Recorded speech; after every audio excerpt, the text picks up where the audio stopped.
Hello friends, welcome to engineering tutorial. So in the previous videos we discussed about amplitude inversion for continuous time domain signals. So here we'll discuss it for discrete time domain signal. So here we have a discrete time signal.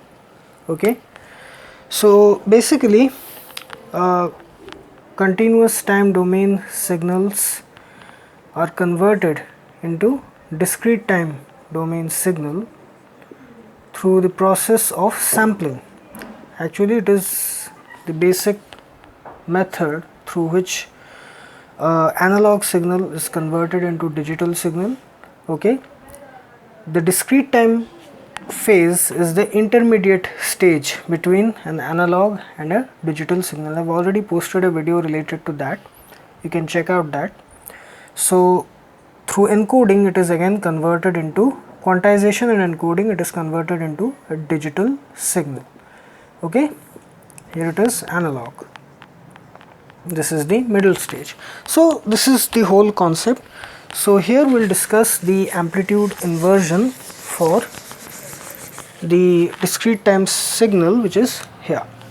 So the amplitude inversion concept means that the signal is folded, or we get a mirror image of the original signal with respect to this horizontal axis. It's as if you place a mirror on this horizontal axis and you will get the mirror image of the same signal, but it will be in the negative axis, the negative amplitude axis. So the amplitude inversion, that is we have to perform minus xn. So at each of these distinct discrete time points the amplitude will be inverted, it will be negative of that. So here it is at n equals to 1 it is 2, so in the amplitude inverted signal the amplitude will become minus 2. At n equals to 2 it is 3, here it will become minus 3, and again n equals to 3 the amplitude is 2, it will become minus 2. So let us do it. It's the time axis, the amplitude axis, minus 1, minus 2, minus 3.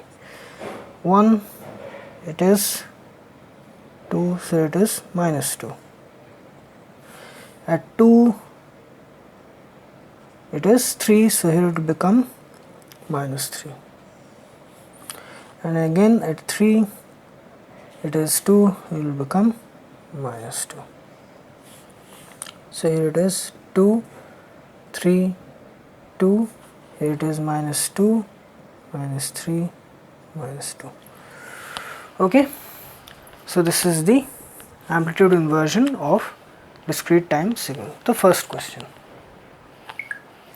The second question related to amplitude inversion of discrete time signal. So here we have this signal at the time distinct points 1, 2 and 3, the amplitude is 1, 2 and 3 respectively.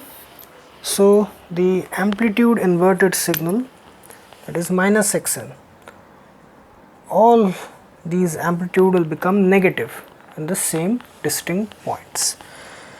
Okay, so first draw the time axis, then the amplitude will be all negative because it's amplitude inversion, minus 1, minus 2, minus 3.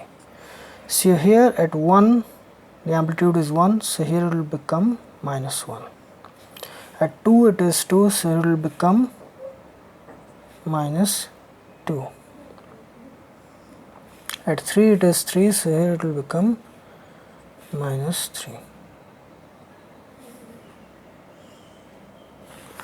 Okay, so it is minus 1, it is minus 2, it is minus 3.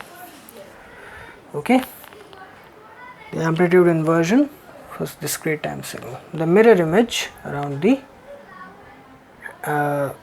discrete time axis, the horizontal axis. Okay, so this is the third question on amplitude inversion of discrete time signal. We have this signal with amplitude 3 at n equals to 1, 1 at n equals to 2, and again 3 at n equals to 3. So the amplitude inverted signal, it will become the negative of the amplitude at each of these points. So it will be a mirror image of the signal with respect to the horizontal axis or the discrete time axis. So it will all be in the negative. So it is minus 1, minus 2, minus 3. It's 1, it's 2 and 3. At 1 it is 3, so it will be minus 3. At 2 equals to 1, so it will be minus 1. And at 3 equals to minus 3, so it will be minus 3. So it will be minus 3, minus 1, minus 3. The discrete time domain amplitude inversion minus xn. Okay. So here we have discussed the amplitude inversion for discrete time signals. So I hope you like this video, and please subscribe my channel Engineering Tutorial for more such videos related to electrical, electronics, instrumentation and communication engineering. Have a great day. Thank you very much.